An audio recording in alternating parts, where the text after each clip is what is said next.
bonjour. On va partir sur donc 20 minutes. Nico, tu nous entends? Je vous entends, très bien. Très bien. Allons-y. On attaque la question. Karim?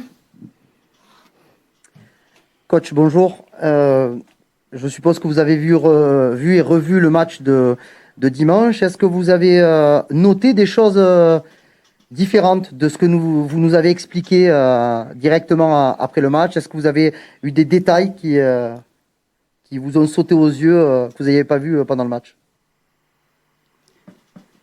Bueno, creo que habrá visto varias veces vuelta a ver varias veces el partido del domingo pasado. ¿Ha visto algo diferente de lo que dijo después del partido? ¿Algún detalle quizás diferente de lo que explicó después del encuentro? Sí, yo pienso que uno viendo el partido y analizándolo ya como profesional se da cuenta que hubo un montón de situaciones que impidieron que el equipo logre la victoria. Está mucho más relacionado a la búsqueda del arco rival que a proteger el propio. Dejamos protagonizar a Bordeaux en el segundo tiempo y eso generó de que recibamos el empate en 5 minutos y después volvimos a intentar reaccionar sobre esa realidad y no pudimos concretar en el final. Inclusive la expulsión es parte de esa confusión. Creo que el equipo cuando pierde la idea de protagonizar se hace vulnerable y eso lo aprovechó Bordeaux. Alors oui, quand on revoit et on analyse le match, eh bien on voit beaucoup plus de choses. On a notamment vu que l'équipe on a vu une relation avec ce match nul d'aller chercher plus le but adverse que de défendre. Et puis on a laissé ce ballon à Bordeaux en deuxième période et ils ont marqué ces 2 buts en 5 minutes. Ensuite, on a voulu réagir. Malheureusement, on n'a pas pu. Je pense même que l'expulsion est liée également à ça, toute cette confusion qu'on a eue. Quand l'équipe perd l'idée d'être protagoniste, d'avoir le ballon, eh bien, elle se met en danger et Bordeaux en a malheureusement profité. Nico? Vous avez pris 4 buts là, en 2 matchs pour le début de ce championnat. Qu'est-ce que du coup vous pensez de ce travail défensif et comment vous espérez faire différemment et mieux prochainement? Han encajado 4 goles en estos 2 primeros partidos. ¿Qué es lo que piensa del trabajo defensivo hasta ahora y cómo cree poder arreglar eso? Bueno, como siempre dije, este es un equipo netamente en formación con jugadores que han llegado hace muy poco tiempo al club y todavía no se ha conformado la totalidad del plantel, cosa que sí preocupa porque en realidad el final de la conformación del plantel va a generar que pueda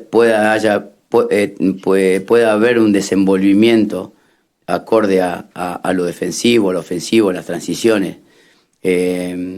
Uno cuando juega con el bloque tan alto corre más riesgo que supuestamente cuando juega con el bloque extremadamente bajo. Estamos tratando de fortalecer defensivamente conceptos que nos permitan no ser tan vulnerables como hemos sido estos 2 partidos. Alors, je l'ai déjà dit, mais je le répète, on a quand même une équipe toujours en formation avec beaucoup de nouveaux joueurs et puis on n'a pas encore un effectif complet. C'est d'ailleurs inquiétant parce que quand on aura cet effectif complet, ça peut un petit peu donner des soucis aussi pour les transitions attaque-défense. Et puis de toute façon, quand on joue avec un bloc plus haut, eh bien, il y a bien sûr une prise de risque plus grande que quand on joue avec un bloc très bas. Mais on essaye de renforcer quelques concepts défensifs pour être moins en danger à l'avenir. Gilles? Est-ce que vous avez une forme d'excitation, de pression particulière à aller à Nice, disputer ce derby? Nice qui vient d'étriller le champion de France en titre et qui a de grandes ambitions cette saison avec l'arrivée de Christophe Galtier. D'ailleurs, qu'est-ce que vous pensez aussi du travail de cet entraîneur? ¿Siente una presión por ir a Niza, este derbi del sur? Un Niza que acaba de destruir casi al campeón en la jornada anterior, un Niza con muchísima ambición, con Christophe Galtier en su cabeza, y justamente qué piensa también del trabajo de Christophe Galtier con este equipo. Yo pienso que es un partido extremadamente difícil para nosotros. Ya Niza es un equipo que tiene muchos jugadores jóvenes, que tiene un plantel muy valioso ya del año pasado, aunque no le tocó llegar a instancias superiores. La llegada de este entrenador, que para mí el año anterior debe haber sido uno de los mejores entrenadores del mundo, porque termina ganándole la liga a un rival inalcanzable como el Paris Saint-Germain, con una regularidad durante todo el año significativa, y le ha sumado a su llegada jugadores que han potenciado a aquel equipo. O sea que va a ser un partido muy interesante para nosotros, espero con mucha ansia el partido, porque va a ser un desafío para mí como entrenador y para los jugadores que vamos a ir a jugar ahí. Vamos a tratar de imponernos, pero también sabemos que el rival hoy está en un momento de mucha fortaleza, que tiene jugadores desequilibrantes, que tiene un plantel completamente armado, y que se han puesto como meta este año tratar de repetir lo mismo que hizo Lille el año anterior. Alors, ça va être un match très difficile pour nous. Nice a beaucoup de jeunes joueurs. Ils avaient déjà un très bon effectif la saison dernière. Concernant Christophe Galtier, pour moi, c'était un des meilleurs entraîneurs du monde la saison passée, parce qu'il a quand même gagné la Ligue 1 au PSG, un club qui devrait être intouchable sur le papier. Ils ont été très réguliers, Nice, toute la saison dernière également. Ils ont ajouté en plus des jeunes, ce qui a amélioré leur effectif. Donc ce sera un match très intéressant pour nous. J'ai vraiment hâte. C'est un gros défi pour moi en tant qu'entraîneur, mais aussi pour les joueurs. On va bien sûr essayer de gagner. On sait que Nice est en grande forme et qu'ils veulent peut-être essayer de répéter ce qu'a fait l'équipe de Lille la saison passée. Michel. Bonjour coach. La semaine dernière contre Bordeaux, votre équipe a réalisé très très peu de fautes, le record dans l'histoire du club, 6 seulement dans le match. Est-ce que vous avez une explication à ça, et est-ce que le fait de ce manque d'agressivité pourrait peut-être vous amener à changer peut-être de système à Nice, qui est extrêmement performant offensivement? La semana pasada, en el encuentro frente al Burdeos, su equipo hizo muy pocas faltas, un récord de este club, 6 faltas solo en el partido. Si puede explicar por qué, y si cree que falta agresividad en el equipo y que esto hace que podría cambiar de sistema frente a un equipo como el Niza. No, yo creo que la idea nuestra es no tener faltas prácticamente. Es tener más tiempo el balón, atacar con el balón. Considero que aquel equipo que hace falta es aquel equipo que no tiene recursos como para poder defender solamente de otra forma. Nosotros pensamos de que en mi idea de juego, tener la posibilidad de tener mucho tiempo el balón y tener niveles defensivos con el balón y niveles ofensivos con el balón hace referencia a esta forma de jugar, pero por supuesto que respeto a las demás, pero no considero que sea el problema de haber tenido tan pocas faltas. Me parece que considero de que no le dimos al balón la importancia que tiene en aquel partido, y creo que tenemos que mejorar en ese aspecto. Alors moi, mon idée, ce serait de faire aucune faute, tout simplement parce qu'on veut avoir le ballon le plus possible. On veut attaquer avec le ballon. Pour moi, une équipe qui fait beaucoup de fautes, c'est une équipe qui manque de ressources défensives. L'idée, c'est d'avoir le ballon le plus possible, de défendre avec le ballon, d'attaquer également avec le ballon. Je respecte bien sûr toutes les autres idées, mais pour moi, ne pas faire beaucoup de fautes n'est pas un problème. Je pense que contre Bordeaux, justement, on n'a pas donné assez d'importance au jeu avec le ballon, et donc c'est ce qu'on veut améliorer pour ce match. Bruno. Bonjour coach. Pouvez-vous nous confirmer pour l'Irola, s'il vous plaît? Et puis, quel est le profil de joueur que vous souhaitez à la place de Benedetto? Voilà, au-delà d'un attaquant qui marque au début d'un buteur, s'il vous plaît. nos puede confirmar, si nos puede confirmar la llegada de Paul Lirola y también conocer qué perfil busca para sustituir a Darío Benedetto, más que un delantero que meta goles, qué tipo de perfil es lo que es el que busca. No, básicamente lo de Paul es una intención que ya viene desde el fin de temporada anterior. Es un jugador que acá a nosotros nos dio mucho rendimiento en diferentes facetas, pero todavía no está consolidada su llegada ni confirmada. Con el tema de Benedetto, sé que hay una chance concreta de que él vaya a otro club, pero todavía tampoco está concretada, oficializada para nosotros, por lo menos la información que tengo del club, y que cuando se confirme esa realidad, seguramente tendremos que ver qué tipo de jugador, de qué perfil, también relacionada a la vuelta de Milik, en qué tiempo, y en esa conjugación de un montón de elementos hay que ver cómo podemos generar un perfil de futbolista que pueda jugar en esa posición. Si tenemos la chance de traer un goleador absoluto que tenga estadísticas dentro del área, o si por ahí tenemos la posibilidad de tener un jugador que intervenga en el juego y que llegue a través del juego con volumen de pase. Cuando tengamos la confirmación de lo de Benedetto, tendremos claro qué perfil. Estamos también tratando con el área médica, ver los tiempos reales de la vuelta de Milik, porque eso también variaría en un plantel que todavía le faltan 4 o 5 futbolistas, ver cuáles son las prioridades, porque económicamente no podemos llenar todas las prioridades, porque el club también tiene algún inconveniente sobre eso.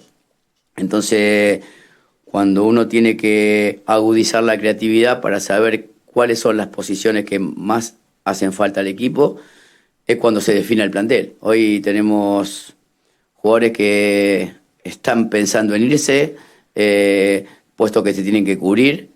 Cuando consolidemos el plantel, que yo considero que la semana que viene, tendremos la posibilidad de ver qué perfil o qué prioridad le damos al lugar del campo que se necesite.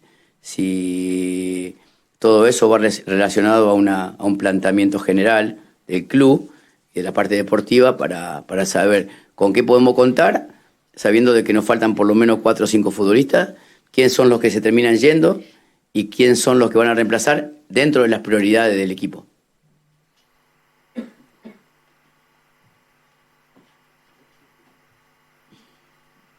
Alors concernant Paul Lirola, c'est une intention qu'on a depuis déjà la fin de la saison dernière. Il a été très bon avec nous. Il y a plusieurs éléments à voir aussi. Il a été très bon dans plusieurs éléments sur le terrain également, mais ce n'est pas encore confirmé. Son arrivée n'est pas encore confirmée. Concernant Pipa Benedetto, pareil, c'est une possibilité, mais pas encore officielle, au moins de notre côté, selon les informations que j'ai de mon côté du club. Si c'est confirmé, bien oui, il faudra voir le profil que l'on décide. Également en prenant en compte le retour de Milik, savoir la date exacte du retour de Milik. Il y a beaucoup de choses à voir pour décider quel profil on prend à ce poste. Est-ce que si on peut avoir un buteur avec des très bonnes stats devant les buts, ou alors un joueur qui intervient plus dans le jeu avec des volumes de passes donc sur le jeu. Mais comme j'ai dit, si on a une confirmation de ce départ de Dario Benedetto, on décidera clairement le type de profil qu'il nous faut. Concernant également Milik, il faudra voir exactement avec les médecins où il en est, parce que ça également aura une importance. Pour nous, il manque 4 ou 5 joueurs dans cet effectif, donc il faudra aussi définir un petit peu les priorités. On ne pourra pas tout faire, il faudra être créatif, on verra selon les nécessités de l'équipe. On a aussi des joueurs qui pensent à partir, donc il y aura des joueurs à remplacer également. J'espère que la semaine prochaine, on pourra avoir un effectif complet, un effectif terminé. On verra à ce moment-là. Il faut faire une analyse générale avec le club pour savoir un petit peu avec ces 4-5 joueurs qui nous manquent et les départs et les arrivées également pour savoir ce qu'on va faire avec ce profil. Flo, pardon, Xavier, excusez-moi. Ouais, juste en préambule, est-ce qu'on peut en faire un petit point sur le groupe pour Nice? Est-ce que tout le monde est disponible? Conocer un poco la convocatoria para el partido de Niza. ¿Están todos disponibles? Sí, básicamente el único ausente hasta que se resuelva la situación de Benedetto, que no está, y Valerdi, que está suspendido. El resto de los futbolistas están à disposition. Ouais, et juste une question générale sur votre manière d'appréhender la saison. Est-ce que pour vous, une saison réussie, c'est avant tout gérer la bonne gestion des matchs, des périodes charnières très importantes, ça peut être le début de saison, ça peut être le sprint final, ou alors est-ce que pour vous, c'est la régularité tout au long de la saison qui doit primer? También una pregunta de cómo prepara una temporada para usted, que es más importante, quizás empezar bien en los partidos más importantes al principio de la temporada, arrancar mejor una temporada, o lo más importante es ser regular a lo largo de la temporada. No, lo importante para mí es la regularidad. O sea, nosotros tenemos que lograr, más allá de los tiempos que nos tocaron, el tema de la conformación del plantel, debido a las dificultades del mercado y debido a las dificultades económicas que generó esta pandemia, y en nuestra realidad, que hubo que hacer un plantel totalmente nuevo. Intentar ser en el principio del torneo lo más regulares posible, más allá de enfrentamientos tan complicados como nos han tocado, pero la regularidad en el año va a hacer que el equipo tenga una consolidación.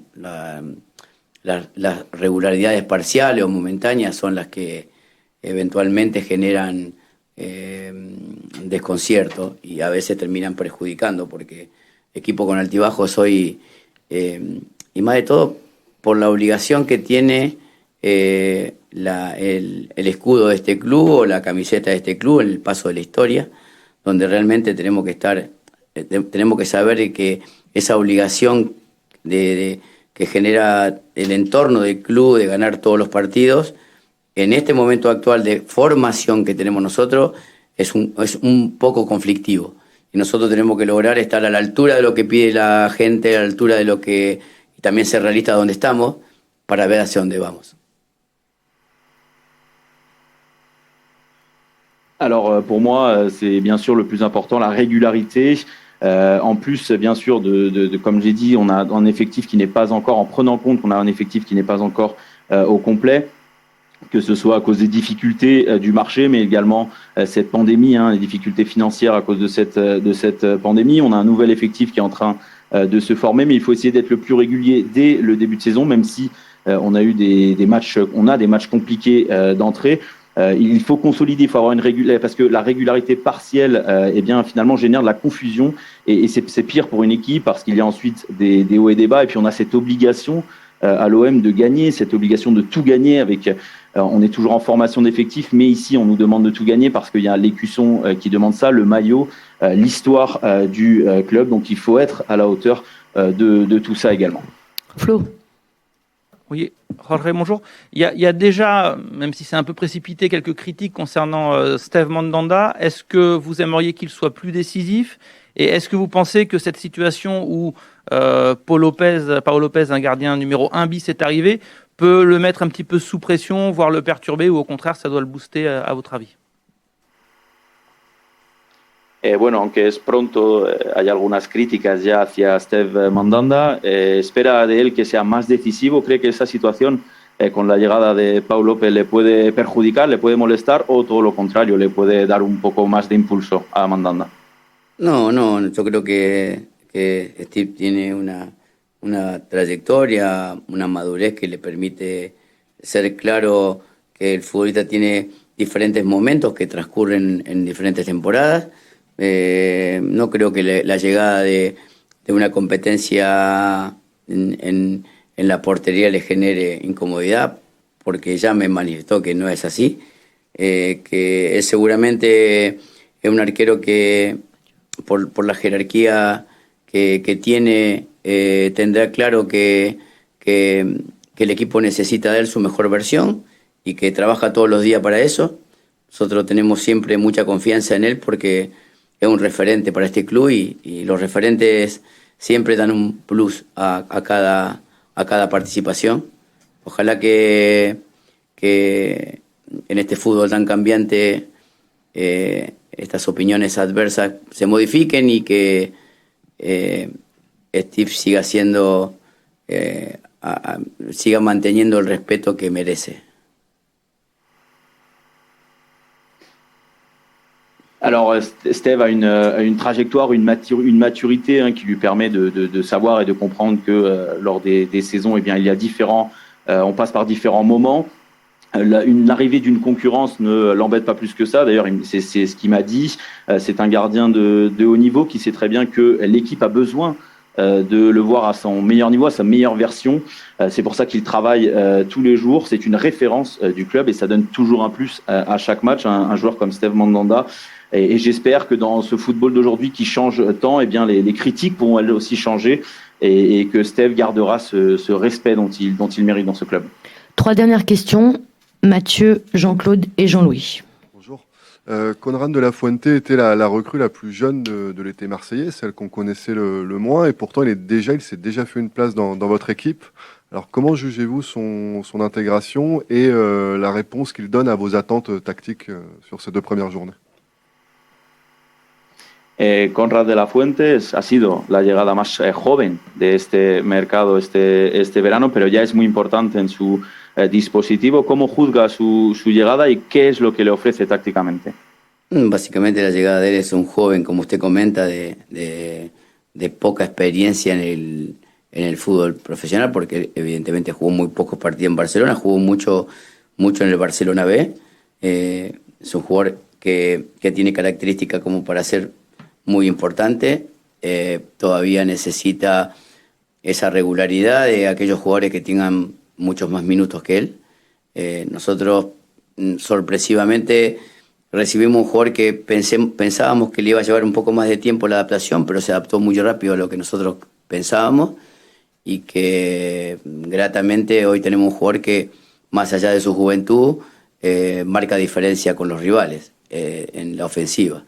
Entonces, ya cuando ese tipo de jugadores jóvenes entra bien a un proyecto, seguramente en el paso del tiempo se afianzará mucho más. Alors c'est un jeune joueur qui avait peu d'expérience dans le football professionnel. Il avait joué peu de matchs dans le football professionnel parce que, au contraire, il a beaucoup joué avec le Barça B. Il a des caractéristiques pour devenir important et qualités pour devenir important pour cette équipe. Il doit bien sûr être plus régulier, mais on a été quand même surpris. On pensait qu'il aurait peut-être besoin d'un petit peu plus de temps pour s'adapter à ce qu'on lui demandait, à cette idée, mais en tout cas, il s'est adapté très rapidement. C'est un jeune joueur, mais qui fait la différence offensivement. Et donc, c'est un joueur qui rentre bien dans ce dispositif marseillais. On espère qu'il va continuer comme ça. Jean-Claude. Bonjour. Quel regard vous portez sur les débuts de Gerson? C'est la recrue la plus chère du mercato, celui que vous vouliez absolument. Est-ce que vous êtes satisfait par son adaptation et ses débuts? Est-ce que vous attendez un peu plus de lui? ¿Qué nos puede decir del debut de Gerson? Era el jugador más caro de este verano, es una petición suya. ¿Está satisfecho de lo que está haciendo o espera más de él? No, bueno, normalmente salta de un fútbol diferente a este, en los niveles de adaptación a un sistema diferente, a un club distinto, con compañeros diferentes, hace de que seguramente tendrá un tiempo. La calidad de Gerson, aún jugando en un club, para mí uno de los clubes más importantes del mundo como Flamengo, por lo que representa Flamengo a nivel mundial, no ha venido al OEM y no ha manifestado grandes complicaciones por el cambio. Nosotros pensamos que un jugador que nos puede dar el talento y la jerarquía que él tuvo en su club, y en ese proceso estamos caminando. Yo creo que va a ser mucho más importante el desarrollo del equipo para que Gerson se instale, que todavía no está desarrollado, y cuando esté desarrollado él será seguramente un jugador más importante, porque todo se necesita de un complemento colectivo y todavía el equipo no lo tiene, no lo ha consolidado, porque han llegado casi el 90% de jugadores nuevos. Entonces, seguramente con la mejoría del funcionamiento colectivo llegará la diferencia individual que él tiene y que ha marcado en su carrera. Alors, Gerson est un joueur qui arrive d'un football différent. Il y a donc un niveau, un temps d'adaptation, que ce soit au système, un nouveau club, des nouveaux partenaires. Donc, il faut un petit peu de temps, mais on a également vu les qualités, le talent de Gerson dans un qui, pour moi, est l'un des plus grands clubs du monde par son histoire, qui est Flamengo. Et avec ça, on n'a pas vu de grandes complications pour lui à son adaptation pour l'instant avec l'Olympique de Marseille. C'est un joueur qui peut nous montrer ce qu'il a montré également à Flamengo. Il peut le faire ici, mais on avance, on continue bien sûr d'avancer pas à pas avec lui. Et puis je pense aussi qu'il y a un autre facteur très important, c'est le développement de l'équipe pour que lui aussi s'installe mieux dans ce collectif, parce que quand tout sera plus développé à niveau global, au niveau collectif, eh bien Gerson sera plus important. C'est le cas d'ailleurs pour tout le monde, hein. Tout le monde a besoin que collectivement tout marche, parce qu'on a, on le rappelle, 90% quasiment de nouveaux joueurs. Donc quand il y aura une amélioration collective, eh bien individuellement, il sera également plus performant. Allez, on termine avec toi, Jean-Louis. Dernière question. Señor, soy Juan Luis Pacuy, periodista jubilado desde 5 años ya, y he comentado para la vida de este club durante 34 años para una radio francesa. Quería solamente saludarle y desearle una temporada muy buena. Es todo. Muchas Bueno, gracias. le agradezco mucho. Muchas gracias. Alguien tan cercano al club durante tiempo habrá visto un montón de proyectos futbolísticos, así que llegado el momento le haré saber algunas inquietudes que tengo, que usted me podrá resolver mucho más que gente que hace poco tiempo que está en el club. Nico ? Alors d'abord la question, c'est juste pour dire que je suis une personne qui a commenté l'actualité de ce club pendant 34 ans à la radio. Je voulais juste vous saluer et vous souhaiter une bonne saison. Et la réponse, merci. Voir une personne aussi proche du club pendant autant de temps, vous avez sûrement vu beaucoup de projets différents. Donc le temps venu, je vous parlerai de mes inquiétudes, parce que c'est toujours plus simple de le faire avec des personnes qui sont là depuis très longtemps qu'avec ceux qui viennent d'arriver, qui sont là depuis moins de temps. Merci beaucoup. Merci beaucoup. On va enchaîner directement avec William.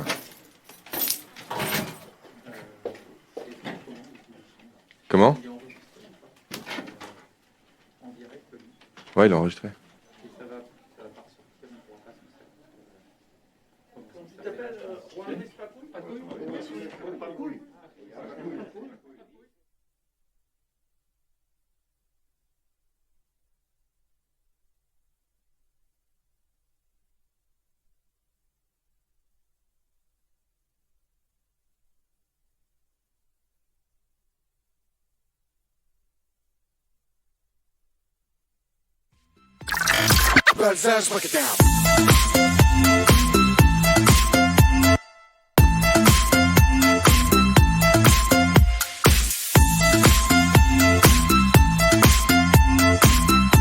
Bonjour à tous les amis, aujourd'hui on se retrouve pour une vidéo un peu spéciale, puisque comme vous le savez toutes et tous, l'Orange Vélodrome, notre merveilleux stade, va réouvrir ses portes aux supporters. Moi je viens de passer les contrôles d'accès, je suis tout simplement ici pour vous montrer comment ça va se passer. Allez, suivez-moi. Alors pour rentrer, on vous demandera un pass sanitaire valide avec un QR code au format papier ou numérique.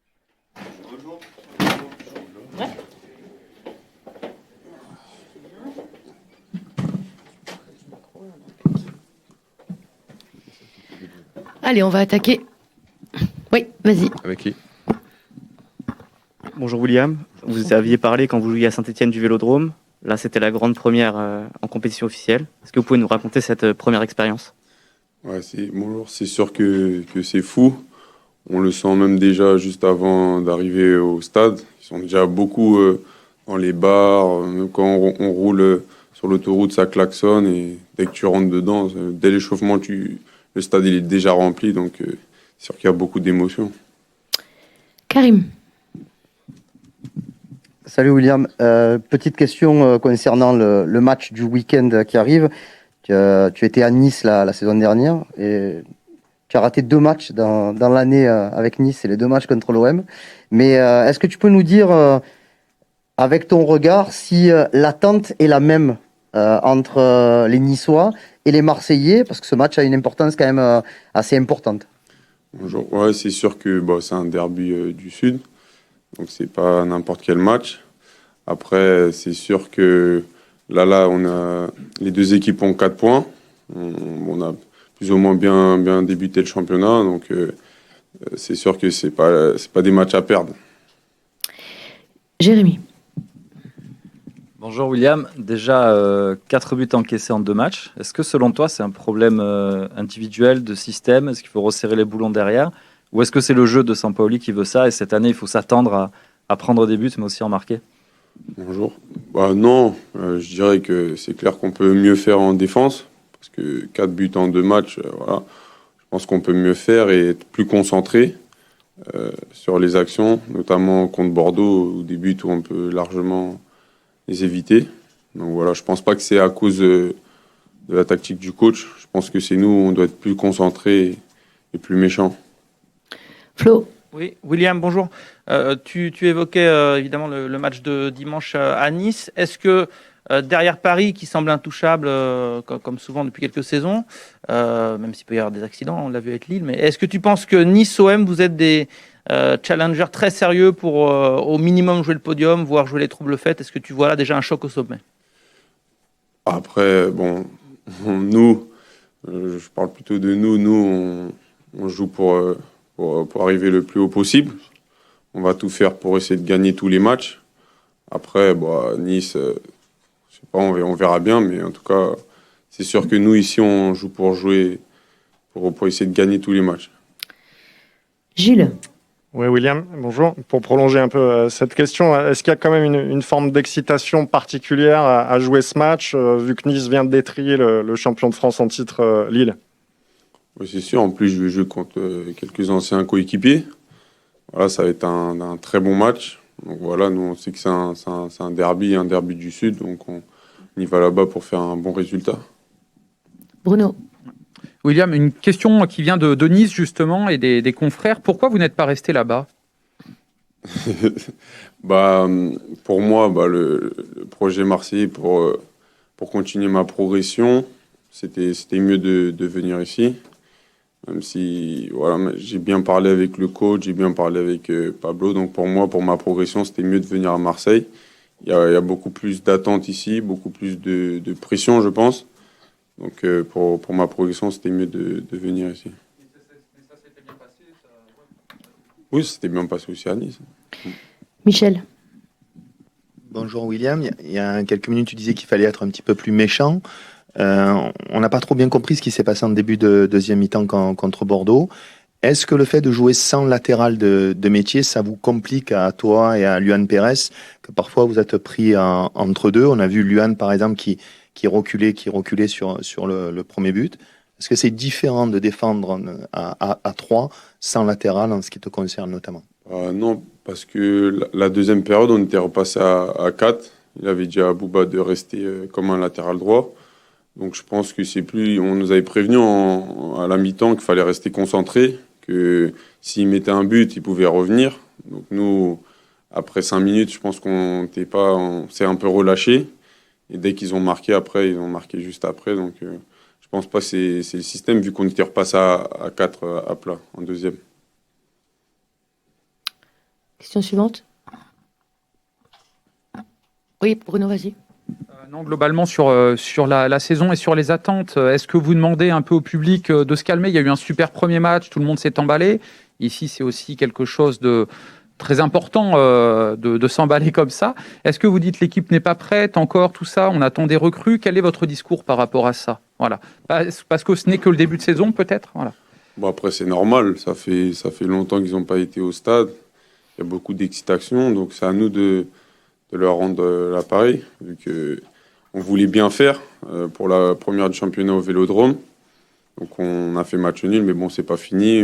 Le lendemain du match, on était tous énervés, on s'est tous parlé. Donc là, on s'est tous remis dedans pour être prêts pour ce prochain match. Xavier. Ouais. Bonjour William. Une question très simple sur votre adaptation à Marseille, au groupe. Est-ce que tout se passe bien pour vous?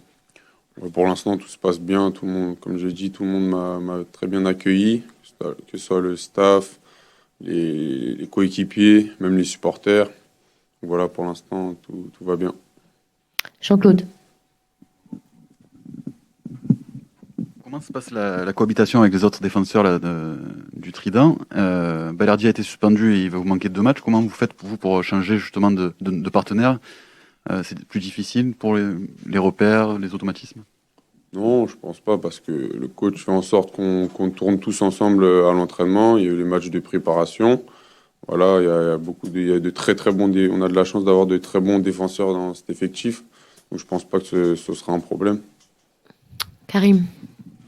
William, contre Montpellier, vous aviez eu énormément d'opportunités de passer par les côtés, notamment avec Cengiz et Conrad. Mais bon, que ce soit Bouba, même toi, sur le côté, vous aviez apporté pas mal. Là, Bordeaux, vous avez bien fermé les côtés. Comment faire pour essayer de contourner les défenses qui sont hyper élargies pour bloquer votre largeur? Ouais, c'est sûr que contre Montpellier, il y avait plus de possibilités de passer sur les côtés. Après, contre Bordeaux, c'était un peu plus difficile parce qu'ils étaient à 5, c'était bien regroupé. Donc voilà, il faut essayer de faire tourner la balle le plus rapidement possible. Donc voilà, c'est sûr que c'est plus facile que d'attaquer une défense à 4 sur les côtés. Mais voilà, on va travailler pour réussir à le faire quand ils jouent à 5. Et toi, tu peux être aspiré un peu par ce côté droit aussi? Bah non, moi, quand je peux, comme contre Montpellier, quand je peux apporter des fois, pas tout le temps, puisque je reste défenseur central, quand je peux le faire pour aider mon coéquipier, je vais le faire. Bruno. Karim vient de me voler ma question, mais c'était un petit peu ça. Je crois bien que c'est vous qui l'aviez dit, William. En fait, dans le schéma à 3 défenseurs, quelles sont les consignes du coach? Avez-vous de la liberté ou pas pour passer le milieu de terrain, ou est-ce que c'est vous qui décidez, suivant quoi? Comment ça se passe en fait? Parce qu'on vous a vu par moment ne pas bouger de 15-20 mètres et par d'autres prendre le ballon et aller dans la partie terrain adverse et presque être à 30-40 mètres du but adverse, quoi. Oui, c'est sûr. Nous, on doit, dans l'axe, on doit être bien regroupé pour donner un peu d'espace aux ailiers ou notamment à Matteo qui vient à droite. Bon, après, comme c'était à Montpellier, on poussait pour essayer de mettre le 3-2. Donc là, on se laisse aller. On essaye j'allais déborder. Mais voilà, sinon, la consigne, quand on peut, on y va, mais c'est plutôt de rester, vu que je suis défenseur central. Michel. William, c'est une question pour un coach, mais essaye de ne pas me répondre. C'est le coach il faut répondre. C'est le coach qui répondra. Est-ce qu'entre vous, vous parlez, on joue sans avant-centre, Dimitri en faux neuf? Est-ce que ça pose des problèmes en interne? Est-ce que vous en parlez au coach? Comment vous le vivez, ça? Non, pour l'instant, pour un poste qui n'est pas le sien, il a mis 3 buts. Donc, je pense pas que ça nous pose problème. Ah ouais. Non, ça ne nous pose pas de problème. Le coach, il donne une composition. Voilà, pour l'instant, ça se passe pas trop mal. Donc voilà. Karim. J'ai 2 petites questions, William. La première, c'est ton 3e club en 3 saisons, avec Arsenal, je parle pas de Saint-Étienne, mais de Nice et Marseille. Qu'est-ce qui est le plus dur à chaque fois pour essayer de s'adapter à tous les niveaux, que ce soit coéquipier, staff, conditions climatiques? Ouais, le plus dur, c'est l'adaptation, qu'on change encore de collectif, c'est un nouveau staff, un nouvel environnement. Voilà, dès qu'on commence à s'adapter, ça va plus vite. Et ma deuxième question, elle est plus axée sur un des adversaires que tu vas retrouver ce week-end, que tu connais bien, parce qu'Amine Gouiri, je pense que tu l'as côtoyé et chez les Espoirs et avec Nice. C'est un joueur qui explose depuis quelques mois. Qu'est-ce que tu peux nous en dire? Est-ce que c'est vraiment difficile de marquer ce type de joueur? Ouais, c'est sûr que c'est un très bon joueur, l'un des meilleurs joueurs de Nice. Donc voilà, on sait, on est prévenu, on a bien vu même contre Lille. On sait qu'il faut être concentré. Il s'entend bien en attaque avec Dolberg, donc voilà, il va falloir être concentré, essayer de le laisser le moins d'espace possible. Bruno. Pouvez-vous nous raconter comment vous défendez sur les corners? Voilà, c'est que de la zone, il y en a qui sont quand même au marquage ou pas, comment ça se passe concrètement? Voilà. Oui, il y a beaucoup de zones, il y en a qui sont au marquage aussi. Après, on a vu sur le 2e but de Bordeaux qu'on a manqué de communication et on n'a pas été attentif. Donc voilà, on l'a travaillé aussi cette semaine pour ne plus refaire cette erreur. Merci beaucoup. Merci. Au revoir.